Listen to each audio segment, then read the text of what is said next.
अब रात्रि में भी नेलांग घाटी में रुक सकेंगे पर्यटक।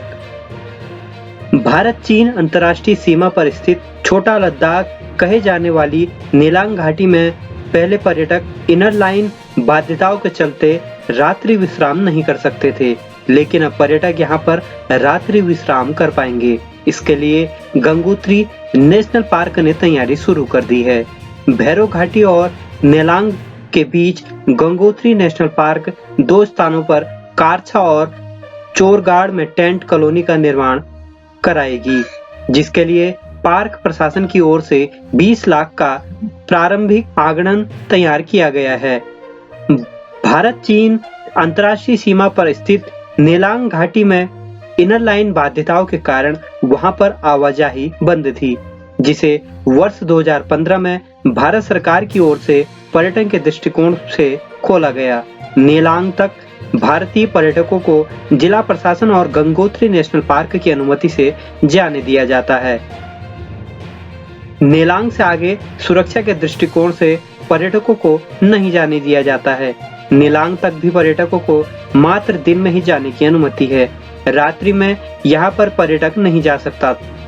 लेकिन अब गंगोत्री नेशनल पार्क ने भैरव घाटी से नेलांग तक भारत सरकार की वाइब्रेंट योजना के तहत पर्यटकों के रात्रि में रुकने की व्यवस्था की योजना तैयार कर दी है। भैरव घाटी से करीब 10 किलोमीटर आगे कारछा और चोरगाड़ के बुग्यालों में गंगोत्री नेशनल पार्क ने टेंट कॉलोनी निर्माण की योजना तैयार कर दी है। इन दोनों स्थानों पर करीब 20 लाख की लागत से टेंट कॉलोनी बनाई जाएंगी। इन टेंट कॉलोनियों में रुकने के लिए पर्यटकों को एसडीएम सहित गंगोत्री नेशनल पार्क की सशर्तों के अनुमति दी जाएगी। गंगोत्री नेशनल पार्क के उप निदेशक RN पांडे ने बताया कि कारछा और चोरगाड़ में टेंट कॉलोनी बनाने के लिए योजना तैयार कर दी गई है।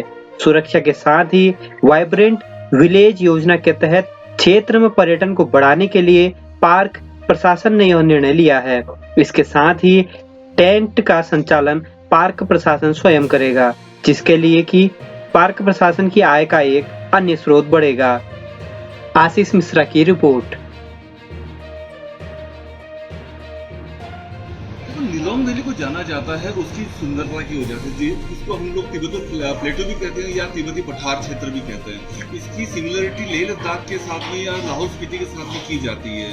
लेह लद्दाख लाहौल स्पीति देखने के लिए पूरी दुनिया से लोग जाते हैं, तो उसका छोटा रूप माना जा सकता है। उसको कंपेयर तो नहीं कर सकते, उसकी वहाँ की सुंदरता अलग है, मगर यहाँ के लिए क्योंकि यह थोड़ी प्रतिबंधित क्षेत्र है आर्मी और ITBP की मौजूदगी की वजह से, तो इसको एक लिमिटेड उसके लिए खोला जा सकता है।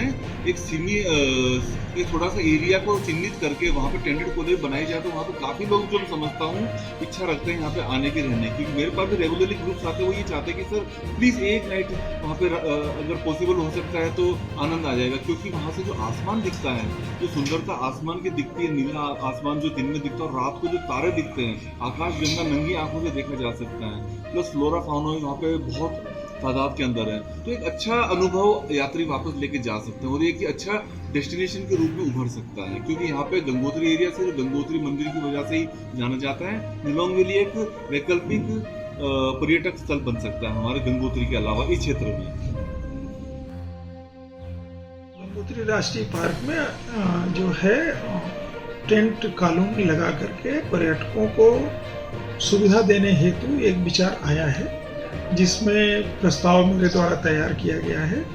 भारतीय सरकार, ये राष्ट्रीय सरकार जो है, उसका ये मंतव्य है कि वाइब्रेंट विलेज प्रोग्राम के तहत हम अधिकाधिक लोगों को बॉर्डर एरिया में ले जाएं और वहाँ पर्यटन की गतिविधियों को बढ़ावा दें। साथ साथ यह भी है कि स्थानीय लोगों को उससे रोजगार मिले और रोजगार सृजन हो। इन्हीं सब चीज़ों को ध्यान में रखकर गंगोत्री राष्ट्रीय पार्क द्वारा कारछा नामक स्थान पर टेंट कॉलोनी बनाने का निर्णय लिया गया है और जिसके लिए प्रस्ताव भेजा गया है। आप देख रहे थे खबर उत्तराखंड लाइव। ऐसे ही अन्य खबरों के लिए चैनल को सब्सक्राइब जरूर करें।